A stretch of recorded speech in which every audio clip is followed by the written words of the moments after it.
Harga makanan dan minuman ringan mencatatkan peningkatan dalam indeks harga pengguna IHP bagi bulan Februari 2021 sebanyak 3.9%, manakala harga bukan makanan mencatatkan peningkatan sebanyak 1.3%.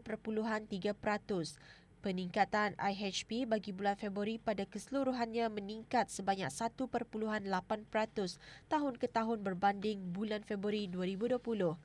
Peningkatan tersebut didorong oleh peningkatan harga dan kos pengangkutan, makanan dan minuman ringan dan perhubungan.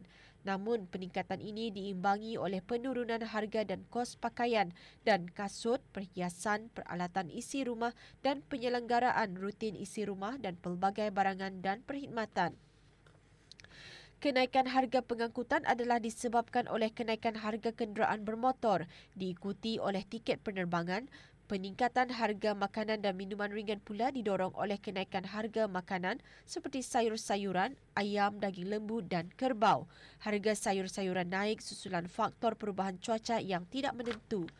Manakala itu, kenaikan harga ayam, daging lembu dan kerbau disebabkan peningkatan permintaan domestik, berikutan sekatan perjalanan keluar negara dan juga bekalan import yang terhad. Kos perhubungan pula meningkat disebabkan oleh peralatan telefon dan telefaks, khususnya telefon bimbit yang baru diperkenalkan di pasaran dan perubahan dalam harga pakej perkhidmatan perhubungan.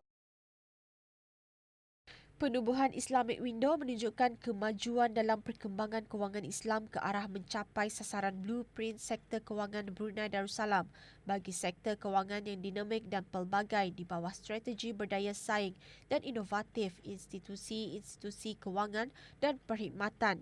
Ini adalah bagi merealisasikan wawasan Brunei 2035. Menteri Al-Ehwal Dalam Negeri berucap demikian ketika melancarkan Standard Chartered Securities Islamic Investments.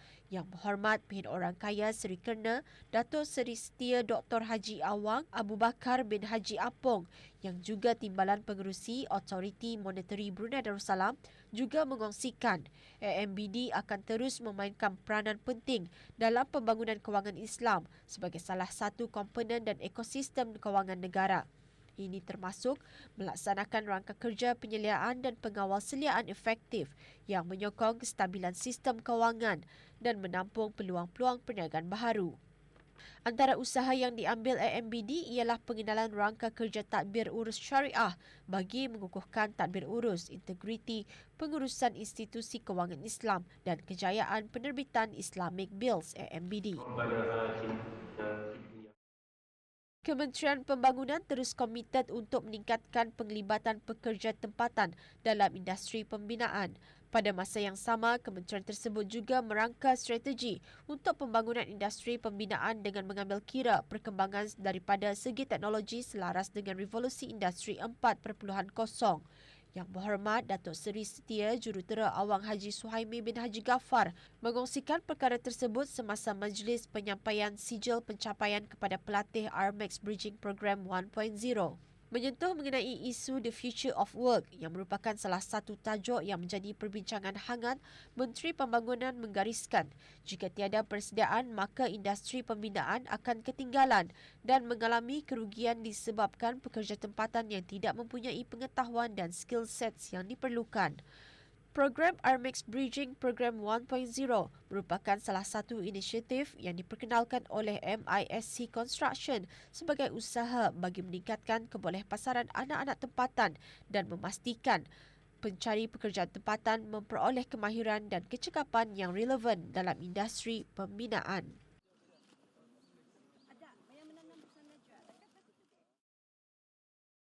Sejak tertubuhnya Majlis Kebangsaan Celik Kewangan pada bulan November 2017, Kementerian Pendidikan telah diamanahkan untuk menerajui Pilar 1 iaitu Pendidikan Kewangan. Buku Kerangka Brunei Darussalam Literacy Kompetensi Framework for Primary Level diterbitkan sebagai usaha rujukan dalam menambah baik kurikulum sekolah dengan memasukkan konsep celik kewangan yang bersesuaian dengan peringkat umur murid. Penghasilan buku kerangka antara lain bertujuan sebagai bahan rujukan kepada semua peringkat masyarakat dalam usaha meningkatkan pengetahuan dan kemahiran mengenai kepentingan pengurusan kewangan yang teratur dan bersistematik.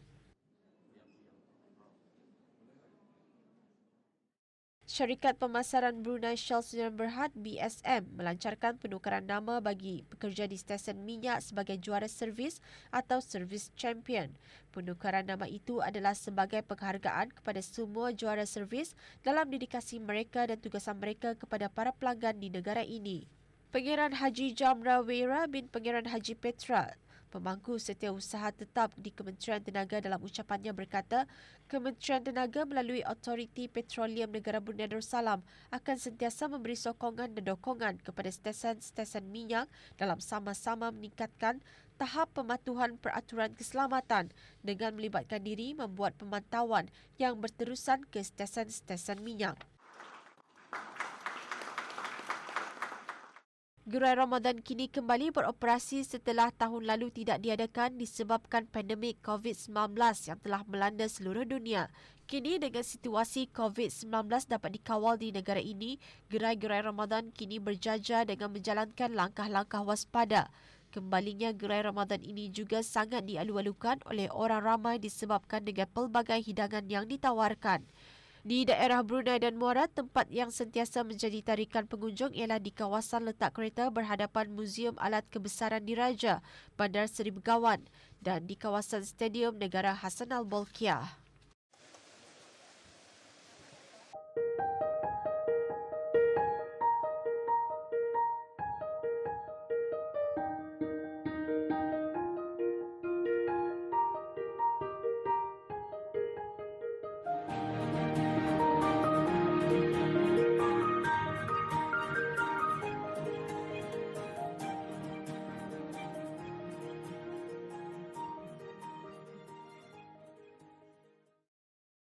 Jabatan Perancangan Ekonomi dan Statistik JEPES, Kementerian Kewangan dan Ekonomi dalam langkahnya untuk mengekalkan harga yang berpatutan ke atas barangan makanan terpilih yang sering digunakan dalam penyediaan makanan di bulan Ramadan dan menjelang Syawal, menetapkan harga maksimum ke atas 5 kategori barangan keperluan.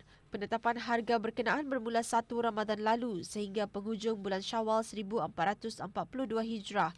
JEPES mengambil pendekatan tersebut berikutan daripada kesan COVID-19 kepada bekalan dan harga beberapa barangan makanan asasi di pasaran sejak akhir tahun lalu. Barangan-barangan tersebut adalah sebagai tambahan kepada minyak masak dan susu tepung anak damit yang ditetapkan harga maksimum sepanjang tahun serta ayam bulat dan telur ayam yang telah ditetapkan harga maksimum bermula 1 April 2021 hingga penghujung bulan Syawal 1442 Hijrah. Penetapan harga bermusim ini dilaksanakan selama 8 minggu berbanding 5 minggu pada tahun-tahun sebelumnya. Penetapan harga maksimum secara bermusim ini adalah bertujuan bagi mencegah harga pasaran barangan terpilih dari mengalami kenaikan melebihi tahap tertentu. Para pengguna digalakkan untuk menggunakan hak mereka dengan membandingkan harga di kedai-kedai serta mengetahui pilihan dan jenama sebanding yang ada di pasaran bagi mendapatkan nilai terbaik sebelum membuat sebarang pembelian. Pandangkan masa ni kita ni dalam keadaan COVID pandemic 19 and then syukur alhamdulillah government pemerintah Ketaneh sudah mengambil langkah yang terbaik di dalam pengurangan ya harga-harga ni lah. Terpulang kepada publik pengguna lah untuk memantau harga tu dari satu kedai ke satu kedai. Kalau mengikut pemantauan itu agak yang memuaskan lah. Baguslah inisiatif itu untuk menolong usahawan yang kecil-kecilan kan, sebab harga di sini harga tu sudah murah daripada tempat lain. Okey. Bagus juga untuk orang-orang yang dah berapa kemampuan. Kami setiap bulan ada promosi tetap ada juga, tapi ini bulan ekstra lagi promosi lah, paling rendah harga untuk puasa. Untuk puasa sampai raya lah. Tetap barang ada, kami kurang percentage saja. Ya, bagus itu macam customer banyak ada juga, customer okey saja, customer happy lah. Senarai harga maksimum barangan tersebut boleh didapati melalui aplikasi mudah alih pengguna bijak dan di laman sesawang JEPES. Sebarang pertanyaan boleh menghubungi hotline pengguna di talian Darussalam 123 atau aplikasi pengguna bijak. Ingin dikenali ramai dengan aiskrim buatan sendiri, Dayang Suria binti Haji Muhammad Husin dan anaknya Dayang Nadirah binti Naim berjaya menghasilkan lebih 10 perisa aiskrim yang dikenali dengan nama 127 Scoop. Bermodalkan RM10,000 untuk memulakan perniagaan tersebut, perniagaan mereka semakin berkembang dengan permintaan yang sangat menggalakkan dari perkhidmatan catering yang mereka tawarkan dan dari sosial media. Terletak di Jalan 127, Rancangan Perumahan Negara Kampung Rimba, perniagaannya yang dimulakannya hanya menjual Melo buatan sendiri dengan jenama E-Joy pada tahun 2016, mengembangkan perniagaannya pada tahun 2019 dengan menjual aiskrim, melihat kepada permintaan aiskrim tempatan meningkat dan ingin mencuba sesuatu yang baru.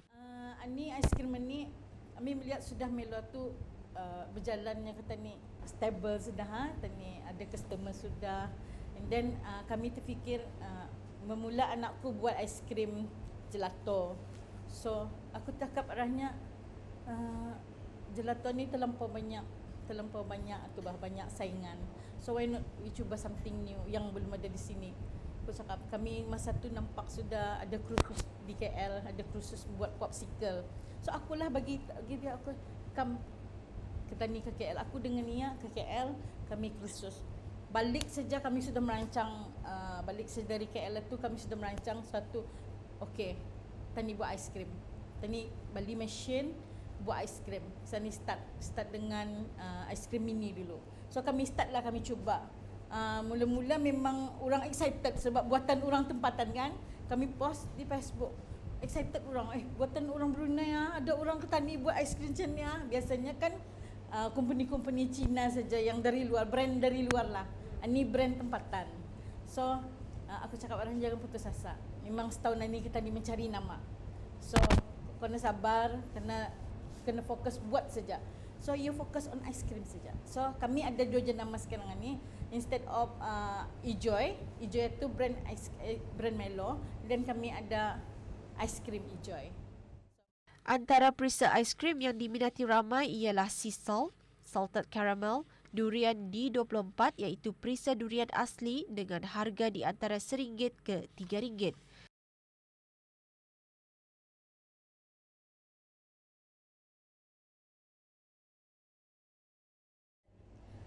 Untuk permulaan, memang orang just ingin mencuba saja.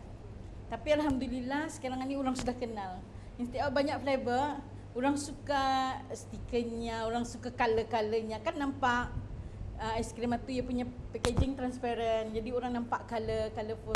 Tapi alhamdulillah memang sekarang ni sambutannya alhamdulillah luar jangkaan lah. Ini especially tahunan ni. Sebab setahun kami mencipta jenama, alhamdulillah tahunan ni sudah ada penerimaan lah.